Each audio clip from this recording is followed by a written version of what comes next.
After yesterday night's blowout loss to the Phoenix Suns, the LA Clippers have been eliminated from the playoffs. This kind of comes as no surprise to me, as Kawhi couldn't even play any games for the Western Conference Finals because of an injury.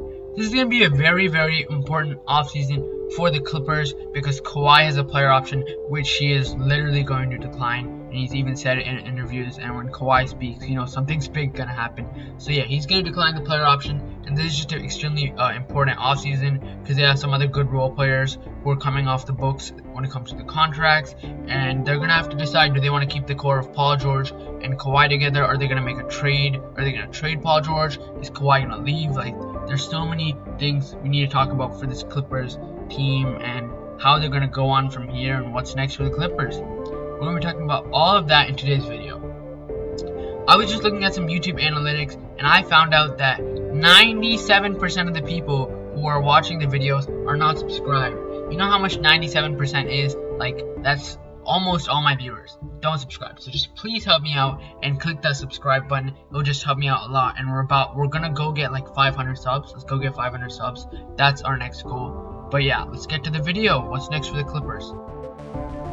Alright, so first we're gonna be talking about players who are gonna be coming off the contracts or players who have player options. So the first player with the player option is Serge Ibaka, and he has a $9.7 million player option for the 2021-2022 season. He played in 41 games this season, averaging 11.7 rebounds, 1 block on 51% shooting and all that stuff. But he missed the last 30 games of the season and underwent season-ending back surgery after 2 playoff games. The second player with the player option, Kawhi, is expected to decline this $36 million player option, and it would set him up to sign a contract that will pay him more annually, and he's also going to be an unrestricted free agent. So if he wants to, he can really sign with the Miami Heat, Golden State Warriors, New York Knicks, Toronto Raptors, all those teams that people have been rumoring. Not really the Raptors, I just said that one because it was fun. But anyways, he really didn't talk about it in any of his interviews. He did say he's going to decline the player option, but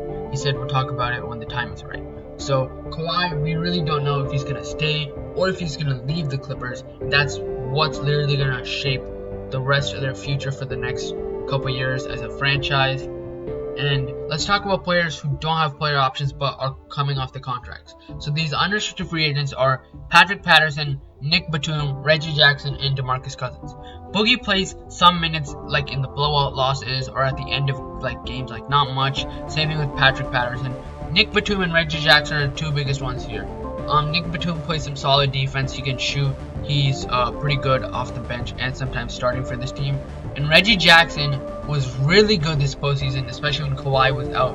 I'm pretty sure as soon as when the Clippers are getting eliminated or when they got eliminated, Reggie Jackson leads the playoffs in threes made, and he's only making $2.3 million, and he's 31 years old, so he's right in his prime. If Reggie Jackson can do what Reggie Jackson can do this playoffs, he's gonna get himself a good contract based off his good playoff performance.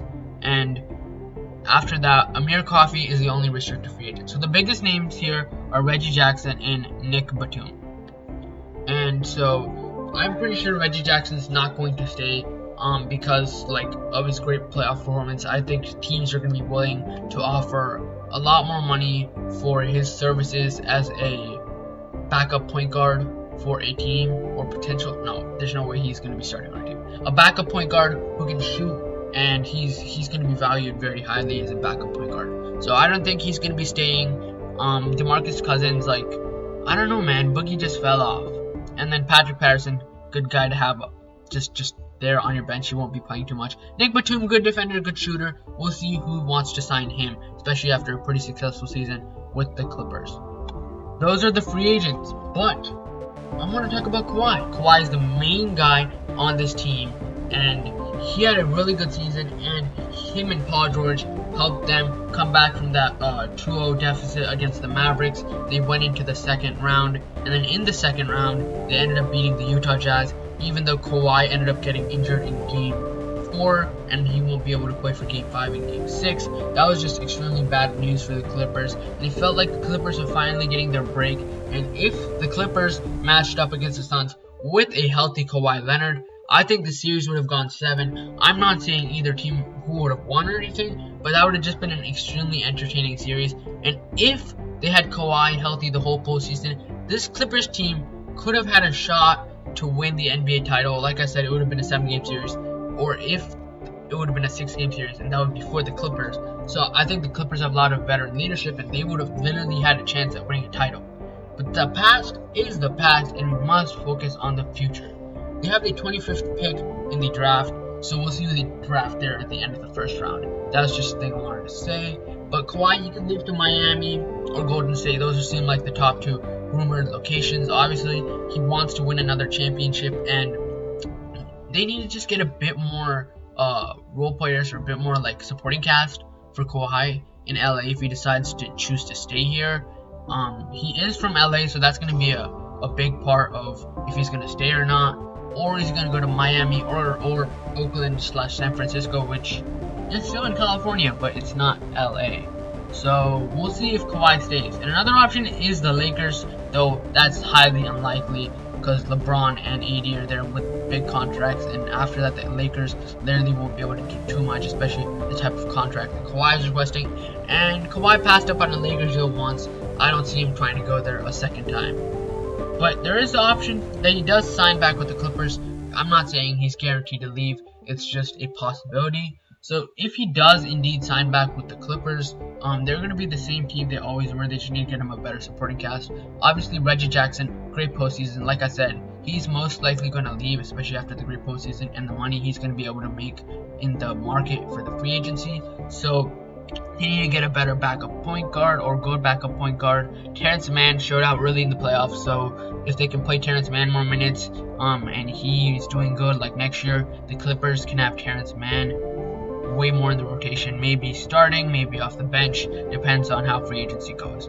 And then Zubac, I don't know, Zubac, like he's on and off, like sometimes, I don't know, sometimes I feel like I don't know what he's doing out there, like especially against DeAndre Ayton in that Sun series, but just Zubac is a pretty good player. And the final thing I want to talk about is Luke Kennard. While he did hit some threes that were important in the first round against the Mavs, Luke Kennard is getting paid the exact same contract as Marcus Morris, a 4-year, $64 million deal for him to get DNPs most of the time. That was a big mistake from the Clippers, and Marcus Morris is a solid scorer, shooter in the post. He's pretty good at his job, and that's another good role player or supporting cast the Clippers have and Kawhi has. So I don't know why they paid so much money to Luke Kennard for them not to really play him.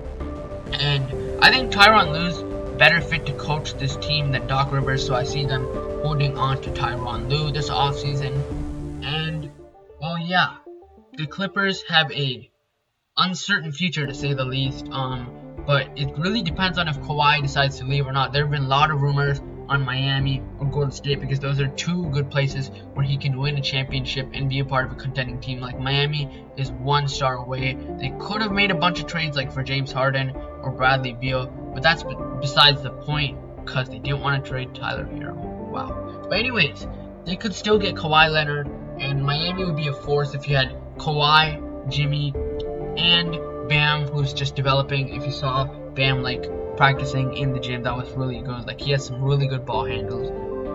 And yeah, Bam's gonna be a beast.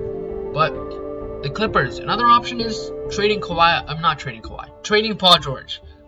People have said they might trade Paul George for other guys like Beal or for Levine. But I just don't see it happening. Paul George has a really unique skill set, and one thing people don't value is Paul George's defense. I know people call him playoff P, pandemic P, whatever you want to call him. I'm pretty sure that's all gone now. He had a pretty good, pretty successful playoff run here this year, and I think he's just back to being the good Paul George. He has a good mentality now. He's going to get all the haters out of his head. And if the Clippers do indeed want to run it back with Kawhi and Paul George, and neither of them like leaves or gets traded, this is like a championship contender. Like I said this year, if Kawhi didn't get injured, this is a very, very, very good team.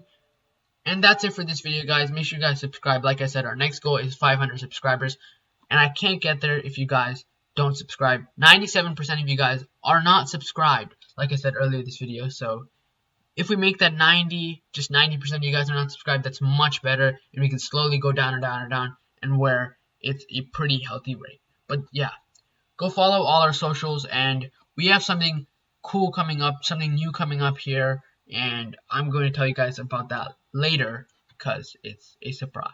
Alright, bye.